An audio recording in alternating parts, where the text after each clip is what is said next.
Hello, mga kamaster, maraming salamat po sa lahat ng tumatangkilik ng ang daddy ng baby ko. Paki-follow and subscribe mga master para sa mga susunod pang mga kabanata. Kabanata 221. Pupunta ako at kunin ito mula sa iyo.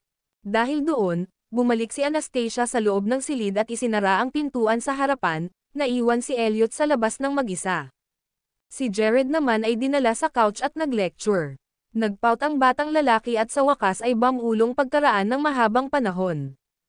Pero gusto ko si Mr. Presgrave. Nako, huwag. At huwag na huwag mo siyang tatawagan ng walang pahintulot ko. Siya ay isang malaking boss, at siya ay sobrang abala, maunawaan, Jared. Nalaman lamang ni Anastasia sa pamamagitan ng pagsasabi kay Jared Elliot na napuno ng trabaho na sa kalaunan ay titigil siya sa paglapit kay Elliot. Tumanggo si Jared, ipinahayag na nakuha niya ito. Pero sa kaibuturan ko, talagang gusto niya si Elliot, dahil may nakita siyang ama sa lalaking iyon. Oh, how he wished na pakasalan ng nanay niya si Elliot para maging tatay niya ito. Masama ang loob ni Anastasia para sa kanyang maliit na anak sa kabila ng pagsaway sa kanya, dahil ito ang kanyang kasalanan, sa simula. Hindi niya dapat hinayaan na madikit si Jared kay Elliot. Nagpasya siya na hindi na siya gagawa ng ganoong pagkakamali kailanman. Oras na sila ni Elliot na gumuhit ng linya. Hindi na sila dapat nasa malabong relasyong ito.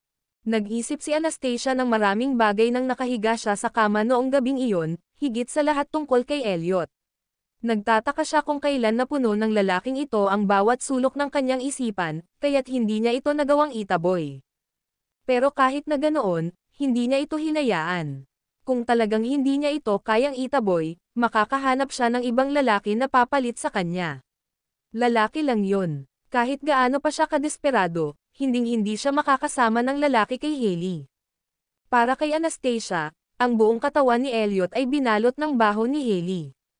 Ito ay ang nakakasuklam na uri na maso-suffocate siya sa sandaling makalapit siya ng 3 talampakan. Nang gabing iyon, naglaro si Hailey ng lasing at dinala si Daniel sa kanyang silid. Sa ilalim ng kanyang pang-aakit, nagpagulong-gulong sila sa kama sa kabila ng pakunwering pagtanggi ni Daniel. Oo, ginawa ni Hailey ang gawa noong gabing iyon habang ipinahayag niya, kaya lang hindi kay Elliot. Habang si Daniel ay natutulog, si Hailey ay kumuha ng ilang mga palihim na larawan. Magagamit niya ang mga ito para lokohin si Anastasia na isipin na kasama niya si Elliot. Pagkatapos ng isang gabing pag-uusap, nagising si Anastasia nang may maluwag na pag-iisip kinaumagahan. Hindi na niya kailangang mag-alala pagkatapos niyang linisin ang kanyang isip at planuhin ang kanyang hinaharap. Wala siyang oras na sayangin ang mga ganoong bagay. Kinailangan niyang magtrabaho ng husto at kumita ng pera, dahil ang kanyang anak ang lahat sa kanya. Bukod kay Jared, walang katumbas ng oras at lakas niya. Ang paggawa ng pera ay ang pangunahing prioridad. Hanggang sa ibinaba ni Anastasia si Jared sa paaralan ay napagtanto niyang naiwan niya ang kanyang mga sketch sa bahay. Dahil doon, bumalik siya sa bahay para kunin ito.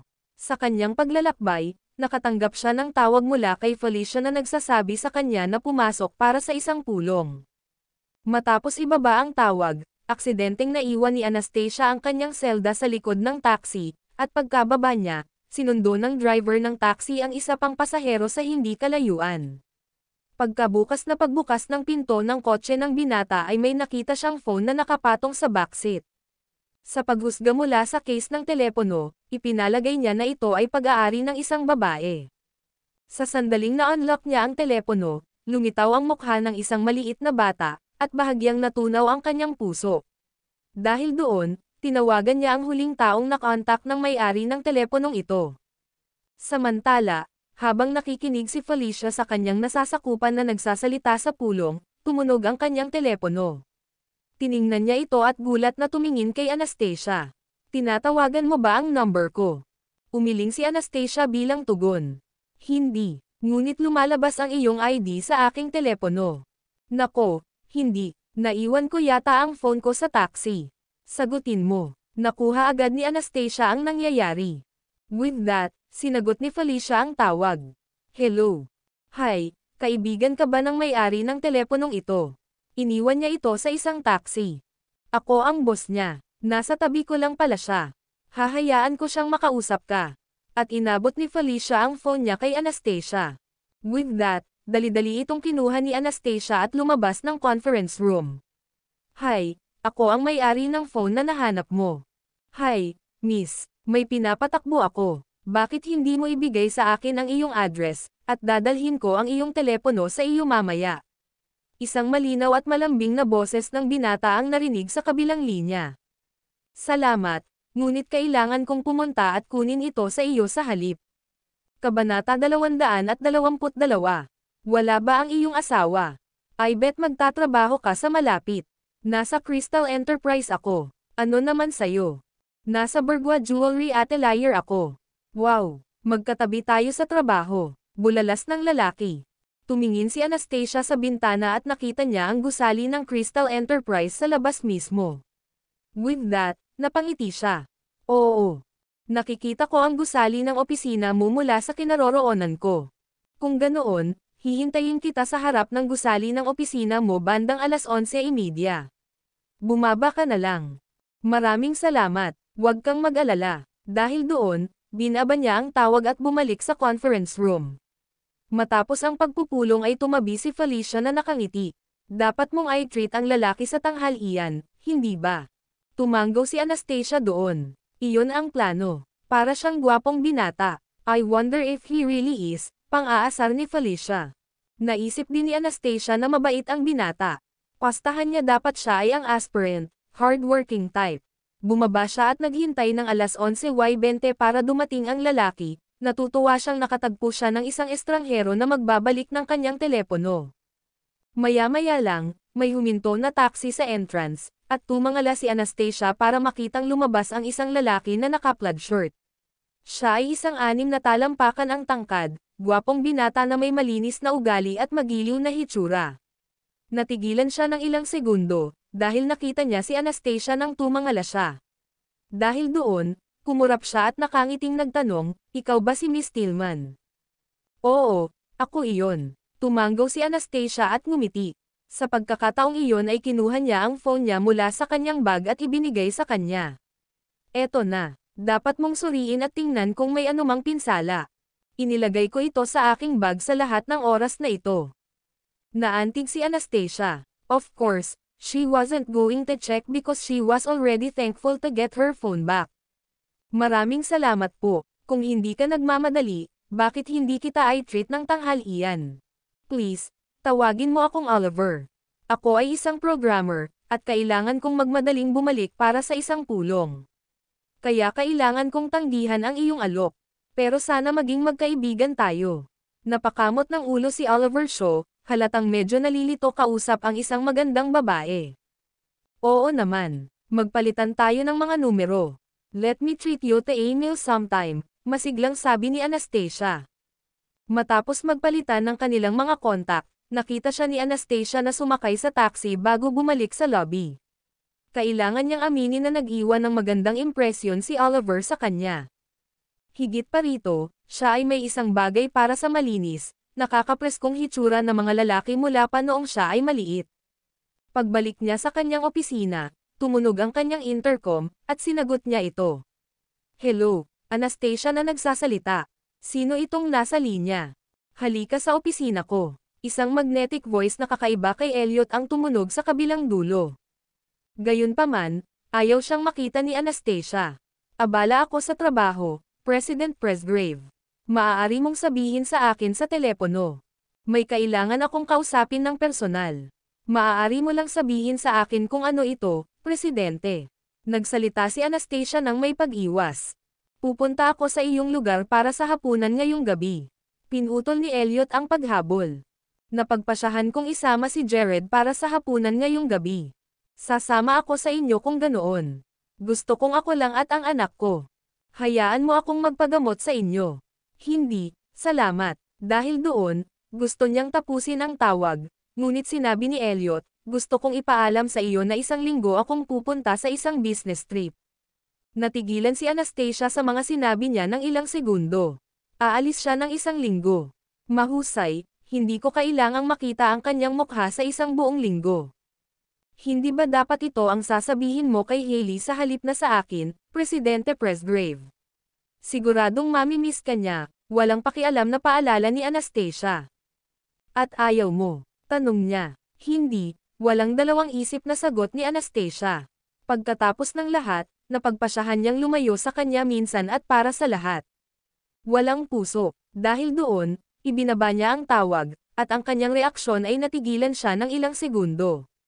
3:00 ng hapon, nagpasya si Anastasia na umalis ng maaga sa trabaho para sunduin ang kanyang anak. Pagdating niya sa kindergarten, sarado pa ang mga gate, kaya naghintay siya sa isang tabi. Sa kasamaang palad, nabangga siya ng palakaibigang ina at nilapitan siya. Hi, Miss Tillman. Maaga ka ngayon. Hindi mo ba kasama ang asawa mo? Kabanata 223. Siya ngayon ay naging boss ni Anastasia. Hindi gusto ni Anastasia na sagutin ang mga ganoong katanungan ng malalim, ngunit kailangan pa rin niyang gawin ito dahil sa pagiging magalang. Oo, busy siya. Noong Family Sports Day, sinabi ng asawa mo na nagtatrabaho siya sa finance.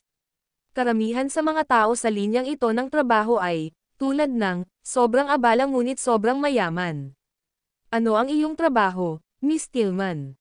Malinaw, siya ay walang ginagawa sa pakikipag-chat.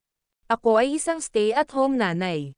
Gumawa ng sagot si Anastasia, dahil hindi siya fan ng uri ng mga tanong sa background check. Kung gayon, saan kayo nakatira? Ang bloke doon. Sabay turo ni Anastasia. Malaki ang halaga ng kotse ng asawa mo, hindi ba? Ipinahiram ito sa kanya ng kanyang kumpanya. Habang nagtatanong ang babaeng ito, mas naniniwala siyang hindi maganda ang kalagayan ni Anastasia mula nang i-enroll ni Anastasia ang kanyang anak sa kindergarten na ito. Kaya naman, medyo bumuti ang pakiramdam niya, ngunit nang lakihan niya ang katawan ni Anastasia at pataasin ang mga katangian, nakaramdam siya ng ganap na inggit at paninibugho, dahil tumitimbang siya ng humigit kumulang 130 libra. Ang mga detalye ng balat ni Anastasia ay makikita sa ilalim ng araw ng hapon. Halos walang nakikitang mga butas, at ang kanyang balat ay malinaw at makinis, isang tipikal na kagandahan. Siya ay may mahaba, malasotla, makinis na buhok, at ang kanyang light gold na blusa at itim na lapis na palda ay nagpatingkad sa kanyang magandang hubog. Walang kahit isang pagkukulang ang makikita ng babaeng ito kay Anastasia, at hindi niya maiwasang maiyak kung gaano ka-unfair ang langit. Maya-maya lang, bumukas ang gate, at sumugod si Anastasia para sunduin si Jared. Isa pang tanong mula sa babaeng iyon, at gusto kong. Matapos sunduin si Jared, sumakay ang mag-ina sa isang taxi at nagtungo sa mall malapit sa bahay para sa hapunan. Bandang 7:30 nang lumabas sila, at dumilim na ang langit. Kasabay nito, nagpara si Anastasia ng taxi pauwi. Maraming tao ang pauwi mula sa trabaho nang dumating sila sa pasukan ng kanilang komunidad, kaya nagpasya si Anastasia na bumaba sila ng taxi at maglakad pauwi. Maya-maya pa ay may sumigaw na lalaki sa likod nila. Miss Tillman. Tumingin siya sa likod habang hawak ang kamay ni Jared para makita si Oliver na papalapit sa kanila na may dalang laptop bag sa likod. Oliver. Nagulat din si Anastasia nang makita siya rito. Dito ako nakatira, ikaw din. Nakangiting tanong niya. Oo, nakatira ako sa Block 8. Nagkataon lang. Nasa Block 10 ako. Mommy, sino ito? Curious na tanong ni Jared. Siya ang magandang lalaki na nagbalik ng aking telepono. Napangiti si Anastasia. Dinala niya ito kay Jared sa hapunan. Oh, ikaw pala, Mr. Nice Guy. Magalang na ngumiti si Jared.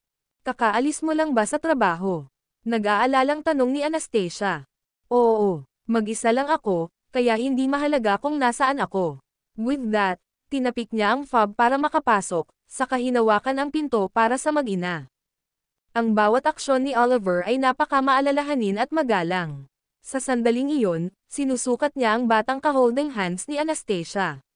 Siguradong gwapo ang anak mo. Salamat, dahil magkapitbahay tayo. Maaari kang pumunta sa akin para sa anumang mga problema sa computer. Nakikitungo ako sa mga computer para sa ikabubuhay, kaya tiyak na malulutas ko ang iyong problema. Talagang pinahahalagahan ko iyon. Hayaan mong i-treat kita sa isang pagkain minsan. Pagdating nila sa Block 8, kinawayan sila ni Oliver. Pagkauwi, nagpa siya si Anastasia na pumunta at tingnan ang ilang sasakyan sa susunod na 2 araw. Ito ay isang mas cost-effective na solusyon kaysa sa pagkuha ng taxi saan man siya pumunta.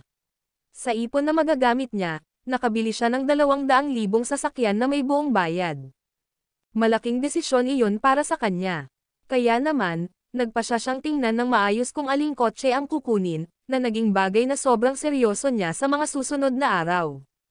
Dahil wala si Elliot sa isang business trip, hindi siya nakadalo sa mga pulong kamakailan. Lumipas ang 5 araw sa isang kisap mata, at nag-announce si Felicia ng umagang iyon. Ang posisyon ng deputy director ay ibinigay kay Alice. Si Anastasia ay hindi nagulat, dahil si Alexia ay hindi katugma ni Alice. Si Alice ay may malawak na koneksyon, at ang kanyang pamilya at mga kaibigan ay mayaman din, dahil tinulungan nila ang mga retail sa ilalim ng pamamahala ni Alice na kumita ng 10-10 milyong kita. Sa panahon ng pagpupulong, sumulyap si Alice kay Anastasia. Siya na ngayon ang naging amo ni Anastasia, ang kanyang superior. Kabanata 224. Bumalik na ba siya? Sige. Susunod, ibibigay ng aming kumpanya ang aming lahat upang makayanan ang season na ito. Sa pagtatapos ng buwang ito, ang lahat ay inaasahang magsumite ng doble ng iyong karaniwang kargada sa trabaho. Gayun din, siguraduhing ipakita mo sa akin ang lawak ng iyong mga kakayahan, at huwag maging maluwag tungkol dito.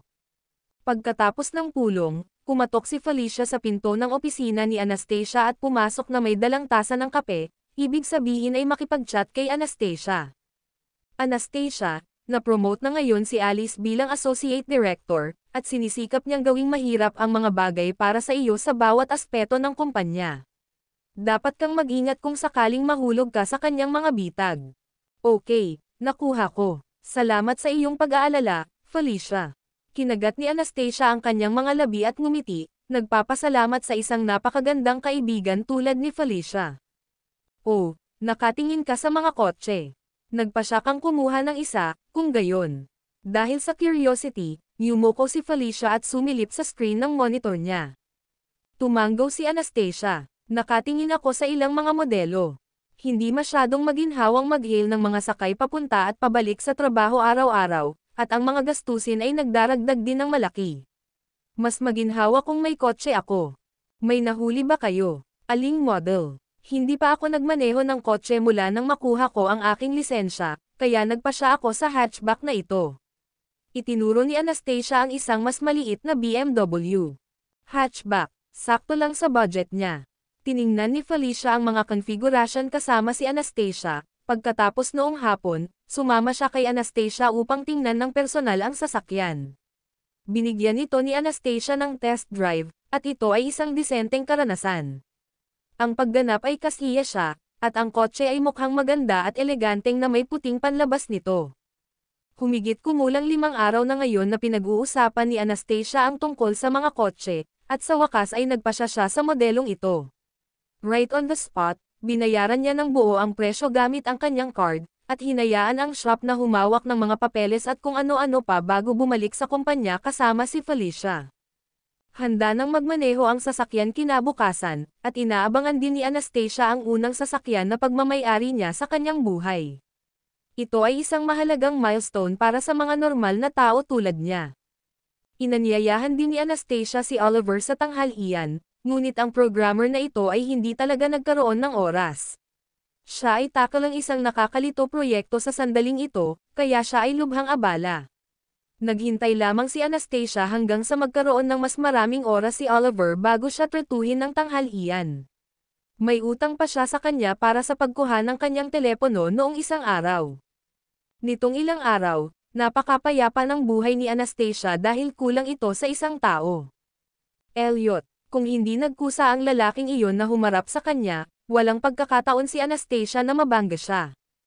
Ito ay dahil ang lalaking ito ay nanirahan lamang sa mga lugar na may mataas na ranggo. Kahit na ang sarili niyang mga subordinate ay hindi nakatagpo sa kanya ng isang beses sa loob ng isang buong taon, lalo na ang mga normal na tao. Lumipas ang 6 na araw sa isang kisap mata. Sa kalagitnaan ng kanyang pag-draft, itinigil ni Anastasia ang kanyang mga aksyon bago lumitaw ang isang dominanteng figure sa kanyang isipan. Dapat ay nakabalik na siya mula sa kanyang business trip ngayon. Agad umiling si Anastasia. Bakit ko ba siya iniisip? Kinagat ni Anastasia ang kanyang pulang labi at ibinalik ang kanyang atensyon sa kanyang draft. Maya-maya lang, tumunog ang landline niya. Tumangala si Anastasia gamit ang magagandang mata at dali-daling sinagot ang tawag. Hello, sino ta? Anastasia, tapos ka na bang pirmahan ang dokumentong ipinadala sa iyo ngayon? Narinig ang boses ni Grace. Oh, oo, tapos na ako. Maaari kang pumunta at bawiin ito. With that, Anastasia hung up, then slapped her head in annoyance. Ano ang mali sa akin? Umaasa lang ba ako na si Elliot? Hindi ako makapaniwala kung gaano kalaki ang epekto ng lalaking ito sa akin. Maya-maya lang ay muling nagring ang telepono at medyo bumilis ang tibok ng puso niya. Lumapit siya at sinagot ang tawag. Hello, sino ta? Anastasia, kailan mo isusumit ang iyong mga draft para sa buwang ito? Naantala ko na ang iyong deadline ng 2 araw. Don't you dare slack off. Ang boses ni Alice ay dumaan sa aparato, na humihimok sa kanya. Mag-o-overtime ako ngayong gabi, at susubukan kong isumite ito bukas, sagot ni Anastasia. Makinig ka, binabantayan kita. Kung hindi mo pa rin ito na isumat hanggang 10 AM bukas, ibabawas ko ang iyong bonus sa pagganap.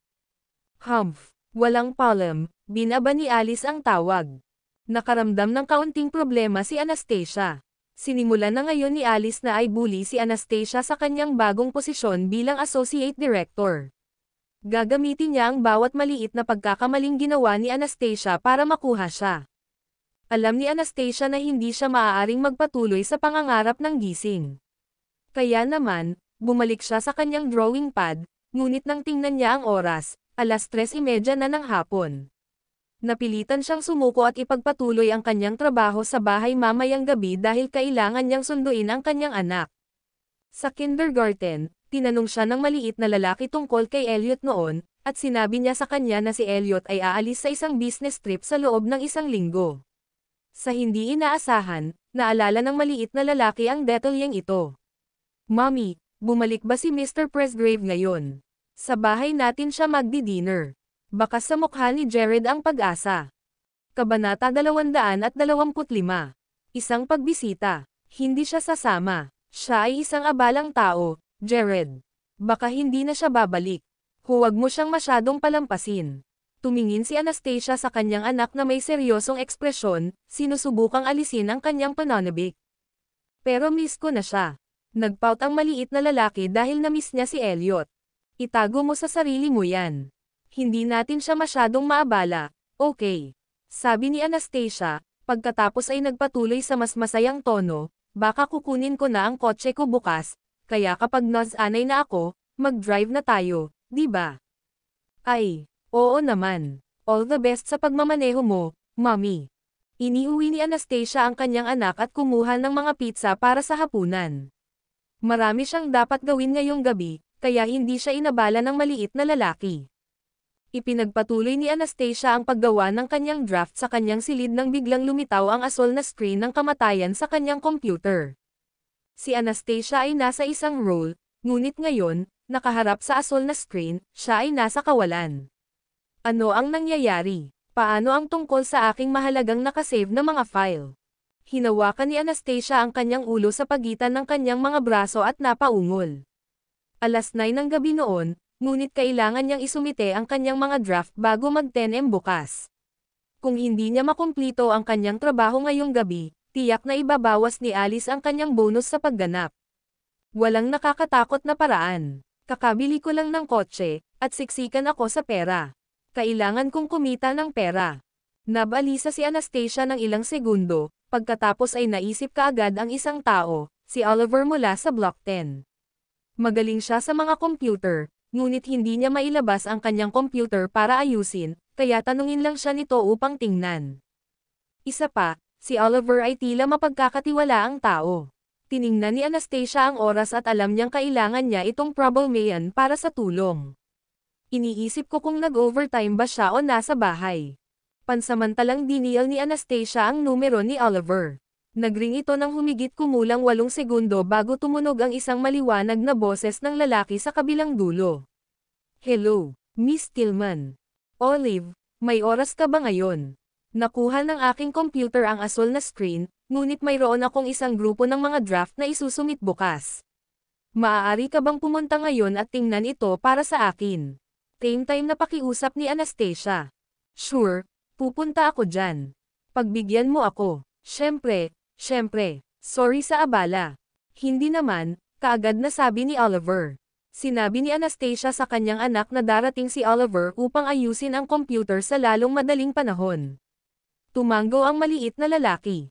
Nagmamadali rin siyang nagpalit ng kanyang pajama at nagsuot ng casual na t-shirt at maong, naghihintay na kumakatok si Oliver. Makalipas ang halos 10 minuto, kumatok si Olive sa pinto, at pinapasok siya ni Anastasia. Nakasuot si Oliver ng malinis na asol na plaid shirt na ipinaraise sa maong.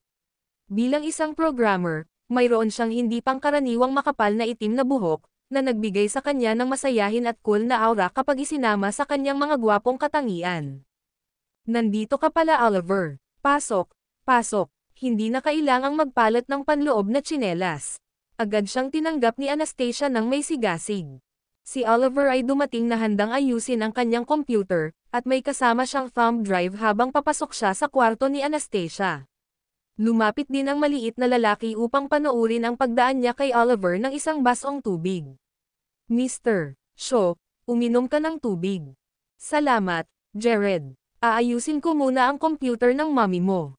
Kinuha ni Oliver ang baso ng tubig at itinabi ito, pagkatapos ay sinimulang magtrabaho ng time sa computer. Samantala, huminto ang isang misteryoso at marangal na itim na kotse sa pasukan ng komunidad. Napasulyap si Ray sa lalaking nasa likurang upuan na nakapikit. President Presgrave, sigurado ka bang ayaw mong umuwi at magpahinga sandali? Hindi ka natulog sa nakalipas na 24 na oras. Hindi na kailangan. Binuksan ni Elliot ang kanyang mga mata. Nagmamadali siyang bumalik para lang makita ang babaeng ito at ang anak nito. Sasamahan ba kita? Hindi. Ayos lang. Binuksan ni Elliot ang pinto ng kotse at lumabas. Pamilyar na ang mukha niya sa mga security guard, kaya pinayagan siya ng middle-aged guard na makadaan. Bagamat nababalot ng pagod ang gwapong mukha ni Elliot, mukhang maganda ang kalooban niya sa pag-iisip ng mag-ina. Habang dumadampi ang simoy ng hangin sa kanyang mukha, naglakad siya patungo sa kanyang destinasyon. Iniisip ko kung ang walang utang na loob na babaeng iyon ay namiss ako nitong mga nakaraang araw. Pumunta si Elliot sa unit number 1502 sa ika-15 palapag ng Block 8. Siya ay nagmamay-ari ng isang susi noon, ngunit nakuha na ito ni Anastasia, kaya kumatok lang siya sa pinto. Nasa kwarto si Anastasia, matamang pinagmamasdan si Oliver na nag-aayos ng kanyang computer. Bahagyang kumunot ang noo niya nang marinig ang katok sa pinto. Sino ang maaaring bumisita sa akin sa masamang oras na ito? Maaaring ito ay isang manggagawa na darating upang suriin ang metro ng gas. Pagkatapos ng lahat, may nakadikit na abiso sa kanyang pintuan sa hapon. Hindi nagdalawang isip si Anastasia, na naniniwalang ito ang manggagawa. Lumapit siya sa pinto at inabot ito para buksan, natigilan siya sa mismong lugar nang makilala niya ang lalaking nakatayo sa ilalim ng liwanag. Kabanata 226. Pag-alit na pagkikita. Paano kaya si Elliot? Napatulala si Anastasia ng ilang segundo. Tapos, sumimangot agad siya. Bakit ka nandito? Namiss ko si Jared, kaya nandito ako para makita siya. Ipinahayag ng lalaki na pumunta siya sa kanyang bahay para sa kanyang anak.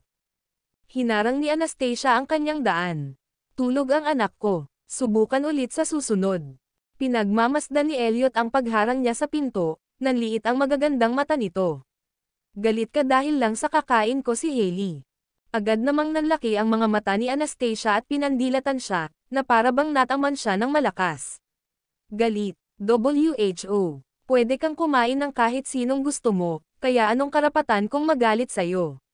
Hindi ako tao sa'yo. Maya-maya, may boses ng lalaki na nanggaling sa master bedroom. Anastasia, may screwdriver ka ba sa bahay mo? Pwede ko bang hiramin? Ang mga salitang iyon ay naging dahilan ng pagdilim ng ekspresyon ng lalaki sa pasukan. May ibang lalaki sa bahay ng babaeng ito. May tinatago kang lalaki sa bahay mo. Tinitigan siya ni Elliot, matalim ang tingin nito. Sa wakas ay naalala ni Anastasia na inaayos ni Oliver ang kanyang computer. Pagkatapos ng ilang mabilis na pag-iisip, kusa siyang nagtaas ng kilay. President Presgrave, hindi ito ang pinakamagandang oras para makita ko ang mga bisita, kaya't umalis ka na. Pinaikit ng lalaki ang kanyang mga mata at tinitigan siya ng hindi magiliw na tingin. Pagkatapos, itinulak siya nito palabas ng landas at pumasok. Hoy, Elliot! Mabilis na naglakad si Elliot patungo sa pintuan ng master bedroom at nakita niya ang isang lalaking nakayuko at nagtatrabaho sa computer tower. Kinakalas na ni Oliver ang motherboard nang bigla siyang nakaramdam ng lamig sa kanyang gulugad, na para bang may nakatitig sa kanya. Sa huli, hindi niya maiwasang lumingon para tingnan. Isang matangkad at malaking lalaki ang nakatayo sa pintuan, nakatitig sa kanya ng nakakatakot na tingin. Nagulat si Oliver at hindi sinasadyang napahawak ang kanyang palad sa isang matulis na sulok ng computer tower. Isang sugat na dumudugo ang lumabas sa kanyang kamay. Kararating lang ni Anastasia sa pintuan nang makita niyang sinusuri ni Oliver ang palad nito. Mabilis niyang itinabi ang lalaking nakaharang sa pasukan. Oliver, nasaktan ka ba ng kamay mo? Tingnan ko. Dahil doon, agad na yumoko si Anastasia at hinawakan ang palad ni Oliver. Labis siyang nalungkot nang makita ang sugat. Maghintay ka rito. Kukuha ako ng gauze at ibende ito para sa iyo. Habang pinagmamasdan ng lalaking nakatayo sa pintuan ang pangyayari, pakiramdam niya ay sinaksak ang kanyang puso, at pumipintig ito sa matinding sakit. Hindi lang lalaki ang tinatago ng babaeng ito. Ang lalaking ito ay nasa kanyang master bedroom din at inaayos ang kanyang computer sa gabi. Tsaka medyo kalmo lang sa kamay nitong lalaking ito pero ganon na rin ang reaksyon niya. Nagmamadaling sabi ni Oliver, "It's fine. Ito ay wala. Kunin mo na lang ako ng screwdriver, salamat." Gayunpaman, dali-dali pa ring lumabas si Anastasia at, naiinis sa isang taong nakatayo sa daan, sinabi niya, "Elliot, hindi ka ba makakahadlang?" Na may isang tao na sumimangot, nanlilisik ang mga punyal kay Oliver. Sinalubong ni Oliver ang kanyang tingin at agad na napagtanto kung ano ang ibig sabihin ng mga tao sa labis na paghamak sa isang hari. Napailing siya na naramdaman niyang nanginginig ang kanyang puso, dahil nakakatakot ang titig ng lalaking ito. Maya-maya lang ay pumasok si Anastasia dala ang kanyang medicine kit. Dali-dali niya itong binuksan at kinuha ang kamay ni Oliver habang dinidisimpekta ang sugat nito, pagkatapos ay binalot ito ng gauze. Sa sandaling iyon, lumabas ang maliit na lalaki mula sa susunod na silid. Nagulat siyang napabulalas, "Mr. Presgrave, kamusta ka dito?" Ang malamig na ekspresyon sa gwapong mukha ni Elliot ay agad na napalitan ng isang mainit na ngiti. "Oo, napadaan ako sa bahay mo, kaya pumunta ako para bisitahin." "Mommy, andito na po si Mr. Presgrave." Isinuot ng maliit na lalaki ang kanyang ulo at agad na bumulalas, "Nasaktan ba si Mr. Shaw?" Natigilan ulit si Elliot, kahit ang maliit na lalaki ay nag-aalala sa lalaking ito. "Sino siya? Isang linggo lang akong wala, at may bago na silang paboritong tao." "Wala namang seryoso. Anastasia, baka mailipat ko ang iyong computer sa aking bahay, at ihahatid ko ito bukas ng umaga. Ipinapangako ko na aayusin ko ito. Please, paano ako? Pagod ka na sa trabaho, kaya paano kita mahihirapang mag-overtime para ayusin ang computer ko?" "Wala lang. Mayroon akong mga tools sa bahay, kaya mas mabilis akong makakapagtrabaho kung iuuwi ko ang iyong device. Magpahinga muna kayo ng maaga." Dahil doon, kinuha ni Oliver ang computer tower ni Anastasia at lumabas. Sa pintuan, tumingin siya kay Elliot ng may kagandahang loob ngunit sinalubong siya ng nakakatakot na titig. Napakalamig at matalim ng kanyang titig. Kabanata 227. Nag-aalala ka ba? Bumibilis ang tibok ng puso ni Oliver. Magkasing edad lang silang dalawa, ngunit paano nagagawa ng lalaking ito ang napakalakas na aura at magkaroon ng ganoon katindi na titig? Alam niya kaagad na ang lalaking ito ay isang taong hindi niya dapat saktan, at naisip din niya na ito ay dapat nakasintahan ni Anastasia. Nakita ni Anastasia si Oliver sa elevator at sinabing may sigasig, "Oliver, ililibre kita ng tanghalian bukas. Tiyaking darating." "Oo naman. See you bukas." Umalis si Oliver dala ang computer tower sa kanyang mga braso. Lumingon si Anastasia upang salubungin ang nagtatanong na tingin ng lalaking nakatayo sa pintuan. She said calmly, dapat bumalik ka na rin. Gabi na. Ipaliwanag mo, sino siya, at bakit kanya tinutulungang ayusin ang iyong computer. Seryoso ang ekspresyon ni Elliot, na para bang nilabag ang kanyang mga karapatan. Ang pangalan niya ay Oliver Shaw, at kapitbahay siya. Siya ay isang disenteng tao na mahusay sa kanyang trabaho. Mabilis na pakilala ni Anastasia, saka nakaramdam ng kaunting inis. Bakit siya nahirapang magpaliwanag? Maaari niyang hindi maintindihan hanggat gusto niya. Tumakbo ang maliit na lalaki at sinabi, Mr. Presgrave, nakatira si Mr. Shaw sa tabi namin. Isang linggo na ang nakalipas, iniwan ng mommy ko ang kanyang telepono sa isang taxi, at si Mr. Shaw ang kinuha at ibinalik. Isa pa, sobrang galing ni Mr. Shaw sa computer. Biglang nasira ang computer sa trabaho ni mommy ngayong gabi, kaya hiniling niya sa kanya na lumapit at tumulong sa pag-aayos nito. Huwag mong intindihin, Mr. Presgrave. Jared, gabi na. Matulog ka na. Nadama ni Anastasia na ang kanyang anak ay isang busybody, dahil wala siyang obligasyon na ipaliwanag ang mga bagay ng detalyado sa lalaki. Nang marinig iyon, medyo nalungkot pa rin si Elliot. Pagkatapos ng lahat, hindi niya papayagan ang pagkakaroon ng ibang mga lalaki sa paligid ni Anastasia. Mr. Presgrave, kukunin ng mommy ko ang bago niyang sasakyan bukas. Sabi niya ihahatid niya ako sa pagmamaneho. Nagpatuloy si Jared. Lumingon si Elliot para tingnan ang babae. Bumili ka ng kotse. May lisensya ka ba? Huwag mo akong maliitin. Siyempre, may lisensya ako. Nakuha ito ni Anastasia 6 na taon na ang nakalilipas noong siya ay nasa kanyang 2nd taon sa kolehiyo, ngunit hindi na siya nagkaroon ng pagkakataong magmaneho mula noon. Jared, matulog ka na. It's already 10 p.m., so what are you dallying around for? Napatingin si Anastasia sa anak. Agad na sinabi ng maliit na lalaki, okay. Mommy, Mr. Presgrave, mag-chat ka pa. Huwag kang mag-away, okay. Matutulog na ako. Bumalik ang maliit na lalaki sa kanyang silid. Sa sandaling isinara niya ang pinto, isang malakas na lalaki ang humawak sa braso ni Anastasia. Isang mahinang boses ang nagbabala, Anastasia, huwag hayaan ang mga taong hindi mo kilala sa iyong bahay sa hinaharap. Malinaw ba ako? Bumaba ang tingin ni Anastasia sa kanyang pulso na hawak ng lalaki. Medyo nahirapan siya. Hindi masamang tao si Oliver. Hindi mo kailangang mag-alala. Huwag husgahan ang isang libro sa pabalat nito. Paano ka nakakasigurado na wala siyang masamang iniisip tungkol sa iyo? Kayo lang ni Jared sa bahay, kaya kapag may nakilala kayong masama, pareho kayong nasa panganib. Ang puso ni Elliot ay napuno ng pagkabalisa. Wala ba siyang kahit katiting na pag-iingat sa panganib? Si Anastasia, syempre, may kakayahan siyang husgahan ang mga tao, at para sa kanya, si Oliver ay itinuturing na isang mabuting tao. Napakadelikado mong tao para sa akin. Please umalis ka na. Napaatras si Anastasia at sinubukan siyang habulin ng walang pakialam. Sa lahat ng lalaking nakilala niya, ang higit na nagsamantala sa kanya at pinakawalang respeto sa kanya ay walang iba kundi si Elliot. Pagod na ako. Hayaan mo akong mabangga sa iyong sopa. Ayaw umalis ni Elliot dahil natalo siya. Sa totoo lang, natapos na niya ang trabaho niya para makabalik siya sa lalong madaling panahon.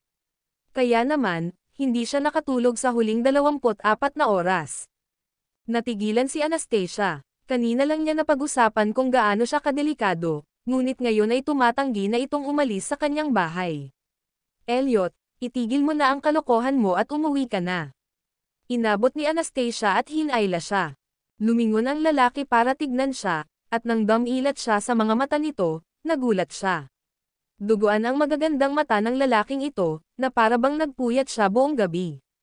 Bumitaw si Anastasia sa pagkakahawak sa kanya at nagtanong dahil sa pag-aalala, gaano nakatagal mula noong huli kang natulog? Namumula pa rin ang mga mata ni Elliot habang ang manipis niyang labi ay nakakurba sa isang ngiti. Nag-aalala ka ba? Halatang pagod na pagod ang lalaking ito. Si Anastasia ay hindi eksaktong nag-aalala tungkol sa kanya, naisip na lang niya na kapag nagpatuloy siya sa ganito, magkakasakit siya balang araw. Kabanata 228. Almusal. Hindi ka ba hinihintay ni Ray sa ibaba? Tanong ni Anastasia. Sinabi ko sa kanya na umalis. Humiga si Elliot sa kanyang sopa at kinusot ang kanyang mga mata habang nagsasalita. Tingnan mo kung gaano ka napagod. Sa susunod, pwede bang umuwi ka na lang imbes na pumunta ka? Inis na sabi ni Anastasia. Para akong bata na natutulog kapag nandito ako. It's not like I can sleep at home anyhow, sabi ni Elliot sa namamaos na boses, na para bang matutulog na siya pagkahawak niya sa sopa. Napatingin si Anastasia sa kanyang malaking katawan na nakabaluktot sa sopa at medyo naawa sa kanya. Kinagat niya ang kanyang labi at sinabing, Elliot, maaari kang matulog sa aking kama. Lumingon si Elliot at tumingin sa kanya gamit ang mapupulang mata nito, lumalalim ang ngiti sa kanyang mga tingin. Talagang payag ka bang itabi ko ang iyong kama? Umiwas ng tingin si Anastasia at yumuko. Gawin mo bago magbago ang isip ko. Umupo si Elliot at naglakad patungo sa kanyang kwarto. Tapos, tahimik niyang sabi, huwag nang papasukin muli ang sinumang lalaki sa iyong bahay, lalo na ang iyong kwarto. Mind your own business. Tumayo siya sa may pintuan nang kausapin siya nito. Hinubad ni Elliot ang kanyang sapatos bago humiga sa kama. Pagkatapos niyang manirahan ng comfortable, sinabi niya, Anastasia, nagmamalasakit ka sa akin. Hindi mo palang inaamin. Tumigil ka sa katarantaduhan kung gusto mong matulog. Pinatay ni Anastasia ang mga ilaw para sa kanya at isinara ang pinto. Lumipat siya sa kwarto ng kanyang anak pagkatapos noon. Tulog na tulog talaga ang maliit na lalaki. Humiga si Anastasia sa tabi niya, at sa kadiliman, may ilang mga iniisip na nagsimulang sumulpat. May pakialam ba ako sa kanya? Hindi. Siyempre hindi. Naaawa lang ako sa kanya dahil sa sobrang trabaho. After all, he's my superior, at inalagaan niya si Jared. Habang naghahanap ng iba pang dahilan si Anastasia, napagod siya kaya natulog na rin siya. Kinaumagahan, unang nagising ang maliit na lalaki. Nang makita niya ang kanyang mommy na natutulog sa kanyang kama, bakas sa kanyang malalaking mata ang pagkalito. Tapos, parang may nahulaan siyang agad na bumangon sa kama at binuksan ang pinto. Nang makita niya ang isang hindi pangkaraniwang gwapong figure na nakaupo sa sopa, napasigaw siya sa tuwa, Mr. Presgrave, natulog ka ba sa bahay namin kagabi? Kinagat ni Elliot ang labi at ngumiti. Oo, gising na ba ang mommy mo? Natutulog pa siya. Hayaan mo siyang matulog, kung gayon. Ihahatid na kita sa school. Alam ni Elliot na ginulo niya ang mga plano niya kagabi. Tuwang-tuwa ang maliit na lalaki dahil mahal niya ito nang dalhin siya ni Elliot sa paaralan. Nagpalit siya ng uniforme at isinuot ang maliit niyang backpack, saka muling lumabas. Kinuha ni Elliot ang susi ng kotse sa mesa, kasama ang isang lunchbox na naglalaman ng whole grain bread na binili ni Ray kaninang umaga. Mr. Presgrave, nag-almusal ka para sa mommy ko. Napansin ng maliit na lalaki ang lunchbox sa mesa. Ngumiti si Elliot at tinapik siya sa ulo. Tara na, nagdala ako ng makakain mo sa kotse. Nagising si Anastasia sa pagkatulala. Nang mapagtanto niyang wala ang kanyang anak at napansin niyang nawawala ang backpack ng kanyang anak sa mesa, alam niyang may naghatid sa kanya sa paaralan. Nagtagal si Anastasia ng ilang segundo upang ayusin ang sarili, pagkatapos ay bumangon siya sa kama at naghilamos. Paglabas niya at nakita niya ang lunchbox sa mesa, natigilan siya. Akala niya siguro wala na siya sa sarili. Nanumpa lang siya na hindi lalapit sa kanya, ngunit nabigo na naman siya. Aba, sa pag-iisip kong nag-almusal ang lalaki, umupo si Anastasia para mag-almusal. Nakatanggap siya ng tawag mula sa car dealer na nagsasabi sa kanya na makukuha niya ang kanyang sasakyan sa 10 AM mamaya. Tinawag ni Anastasia si Felicia, at sinabihan siya ni Felicia na tumungo muna, pagkatapos ay sasamahan niya ito upang kunin ang sasakyan. Nag-aalala si Anastasia na hindi siya maglalakas loob na magmaneho sa kalsada, kaya't hiniling niya kay Felicia na manatili sa tabi niya habang pinaandar niya ang kotse pabalik. Katatapos lang niya ng tawag nang marinig niya ang tunog ng susi sa labas ng pinto. Bumalik si Elliot. Sinabi sa kanya ni Anastasia, hindi mo ako kailangang isama sa trabaho ngayon. Nagpahinga ako ng kalahating araw, pupunta ako sa dealer ng kotse. Sasama ako sa iyo. Nakataas ang kilay ni Elliot habang matikas na naglalakad. Mabuti naman. Kasama ko si Felicia. Makakapag-focus ka sa trabaho mo. Nagpalit na ng damit si Anastasia. Nakasuot siya ng simpleng puting blouse na panaresen ng maong. Ito ay parehong praktikal at nakaistilong damit. Para sa kanya, mas simple ang kanyang paleta ng kulay, mas magiging maganda siya. Kabanata 229. Nandito ako kasama ang aking asawa. Nanatili ang tingin ni Elliot kay Anastasia. Totoong magiging maganda ang babaeng mahal niya kahit ano pa ang suotin nito. Oh, talaga. Sige, aalis na ako. With that, tumalikod siya at binuksan ang pinto para umalis. Napakabilis ng pangyayari na halos hindi makapag-react si Anastasia at nakalimutan pa niyang nguyain ang kanyang pagkain. Nang marinig niya ang pagsara ng pinto, napagtanto niyang wala na talaga siya. Ang damdamin ng lalaking ito ay talagang mahirap unawain. Habang papalabas si Elliot sa residential area, inilabas niya ang kanyang telepono at dinial ang numero ni Felicia. Kumusta, Pangulong Presgrave? Bahagyang napailing si Felicia nang makatanggap ng tawag mula sa kanyang amo sa ganoong oras ng umaga. Ipadala sa akin ang address kung saan kukunin ni Anastasia ang kanyang sasakyan mamaya. Hindi mo na kailangang magpakita pa. Siya ay isang maunawang tao, at alam niya kaagad kung ano ang nangyayari. Ang kanyang amo ang pupunta sa halip na siya kasama si Anastasia at si Felicia ay nagmamadaling sinabi sa sigasig, syempre. Ipapadala ko agad sa iyo ang address. Hindi nagtagal, natanggap ni Elliot ang address ng car dealer kung saan kukunin ni Anastasia ang kanyang sasakyan. Ini-start niya ang kotse niya at naunang pumunta para hintayin siya. Tinapos ni Anastasia ang kanyang almusal at tumingin sa oras. Dapat ay pupunta ako kaagad. Pumara siya ng taxi at tumungo sa dealer ng kotse. Habang papunta doon, humingi pa siya ng tips sa driver sa pagmamaneho. Nakipagkwentuhan siya ng maayos sa babaeng driver hanggang sa makarating sila sa car dealer. Pagkababa ng sasakyan, inilabas ni Anastasia ang kanyang telepono at dinial ang numero ni Felicia habang naglalakad siya patungo sa entrance. Hello, Felicia. Nakarating ka na ba? Anastasia, may biglang dumating, kaya hindi ako makakarating, nag-aalangan na sabi ni Felicia. Natense agad si Anastasia. Ano? Hindi ka sasama? Oo, naging abala ako buong umaga. Anastasia, kumuha ka ng ibang tutulong sa iyo, okay. With that, binaba na ni Felicia ang tawag. Agad na nag-alala si Anastasia habang iniisip niya kung sino ang makakatulong sa kanya para imaneho ang sasakyan pauwi. Habang siya ay nagmumuni-muni, isang lalaki ang lumabas mula sa kanyang kotse, na nakaparada sa tabi ng dealer ng kotse. Walang kamalay-malay na tumingin si Anastasia sa direksyong iyon habang nanlalaki ang kanyang mga magagandang mata sa gulat nang irehistro niya ang kanyang nakikita. Pagkatapos, sa wakas ay naunawaan na niya kung bakit hindi nakarating si Felicia. Si Felicia ay hindi abala, nasa ilalim siya ng utos ng isang tao. Masyadong persigido si Elliot, bakit hindi siya gumawa ng ibang bagay sa halip na ipasok ang kanyang ilong sa buhay ko sa lahat ng oras? Mayroon ba siyang masyadong maraming oras sa kanyang mga kamay? Mayroon siyang Dominion Corporation at QR Jewelry Group na hahawakan, kaya hindi ba siya busy? Bahagyang umubo ang lalaki. Anong pagkakataon? Nilaybot ni Anastasia ang mga mata sa kanya. Isang pagkakataon. Oo, tama. Talagang isang pagkakataong enkwentro iyon na sinadya niya at ginawa. Mukhang marami kang oras sa iyong mga kamay, Pangulong Presgrave. She crossed her arms and with the wind lifted her long hair into the air, she looked pretty. Hindi mo kailangang mangabala sa ibang tao para tulungan kang masanay sa pagmamaneho.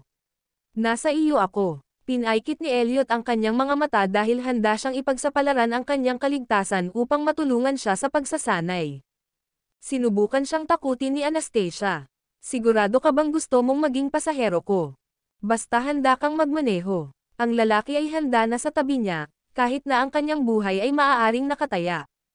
Napalunok siya ng kinakabahan. Sa sandaling ito, nakatanggap siya ng isa pang tawag mula sa salesperson. Habang sinasagot niya ang tawag, pumasok siya sa car dealer shop habang ang lalaking nasa likod niya ay sumunod naman, na humahanggos.